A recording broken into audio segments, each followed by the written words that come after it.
as long as the lemon trees grow. Chapter 10. No, says, and acid pools in my stomach. No exceptions. We're standing in the main hallway again and my hands are sticky with the blood of the woman I helped 20 minutes ago. The wound she had sustained to her head burst open, the stitches not holding tight, and she went faint with blood loss. All the while I was mending the wound, I was preparing what I would say to him, but he cut me off as soon as I opened my mouth. I don't do charity, Salama, he says, eyes hard. Everyone who wants my services has problems. You're not the only one.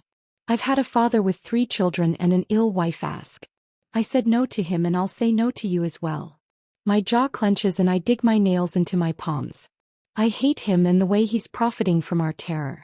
I know I can use Layla's gold to bargain with him, but my tongue is heavy with pride. I've finally made the horrible decision to leave my patients behind and honor Hamza's wishes, only to be stopped by Am's greed. He bites at a nail. Nothing to say? I have to tread carefully. Layla and I cannot survive on pride alone. If I offend him, he might not get me a boat even if I offer him all the gold in the world. Just to spite me. I'll find a way to get you the money, I say in a forced polite voice. But I ask you to reconsider. Layla and I are young and we don't speak German. We've never left Syria. You and I are kin. We're Syrians. Doesn't say anything, but there's a different shimmer behind his eyes. He looks as if he's impressed with me. Finally he grunts.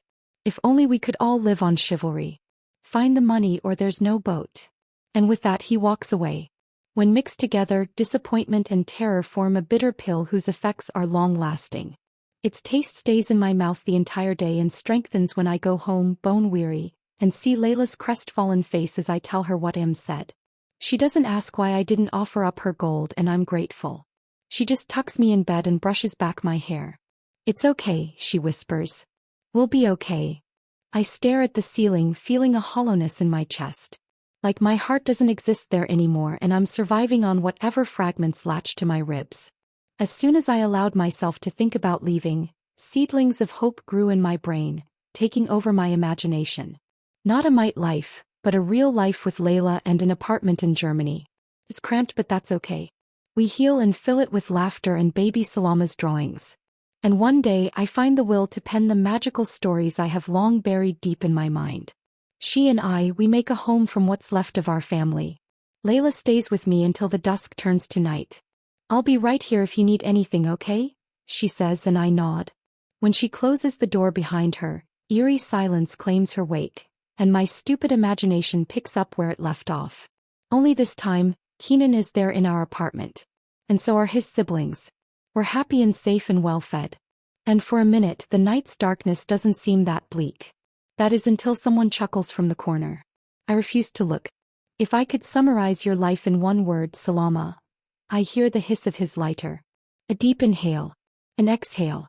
It would be irony. Screw you, I croak. I sense Cough sitting beside me, but still I don't turn to him, hoping he'll go away. My bones are made from steel and I'm busy trying to collect the pieces of my heart to sew them back together for tomorrow's inevitable hell. I'm painfully aware of the hidden stash of Panadol in the drawer and I have to fight myself to not take one. Or 3. Not even Layla takes one when she has a headache. We're saving them for a rainy day. I can breathe through this. I have to say, Cough continues. I'm pretty proud of your progress. But let's take it up a notch. You will tell Em tomorrow you'll give him all your gold. How you'll also give him this house if he wants it. Not that he'd profit from it. But still.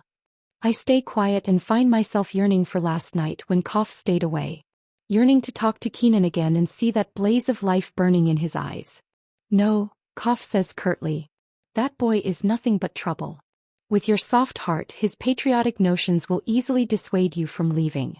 I have worked too long and too hard for him to change your mind. You're leaving, I know, I snap, finally looking at him. His gaze flicks over me with displeasure, but I don't care. Stay away from Keenan. Don't worry, my promise to Hamza comes first, I say. You better pray that Am accepts the gold. Cough grins, his incisors sharp. Oh, I trust you'll do everything you can to convince him.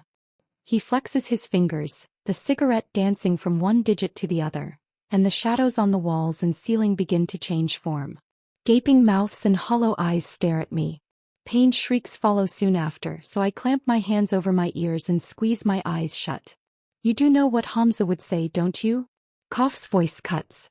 How he'd want you to leave. How he'd beg you. Salama, Hamza's voice murmurs in my ears. It sounds bruised. Salama, you promised, remember? You would save Layla. And yourself. You'd make up for letting Mama die. You wouldn't go back on your word, right? The backs of my eyes burn and I roll over to press the pillow over my head. Please stop. A silence takes over the room and for a minute I believe he has. But when I open my eyes, Hamza stands in front of my bed. There's an open wound on his forehead. His hazel eyes are narrowed with displeasure and there's a model of bruises across his cheeks. He's wearing the clothes I last saw him in, but they're ripped, muddied and bloody. No, I whimper. This is not him. This is Kaf. But deep down in my heart I know it is him. Even if what is before me is an apparition, Hamza must be suffering right now. That is, if he's not dead. Salama, if they catch Layla, do you know what they'll do to her? He whispers and a pained sound escapes from my lips. If they catch you, you and Layla would never be allowed to die. Salama, you have to leave. Think of Baba. Think of me. My tears feel like acid on my skin, dripping onto my pillow. Hamza, please, I said I will. He shakes his head. Then why didn't you give AM what he wanted? Salama, survival is everything. I will, I say. I promise I will. When I blink, Hamza has disappeared and Kaf's voice looms over the quiet once more. Remember your brother every time Keenan's words make you doubt your decision. Bloodroot, I chant. White petals. Yellow center. Secretes a red fluid. Effective in low doses for respiratory diseases. Bloodroot. Bloodroot. Bloodroot. If that boy changes your mind, Salama, Kaf continues, I'll make it so that you don't even remember what flowers are.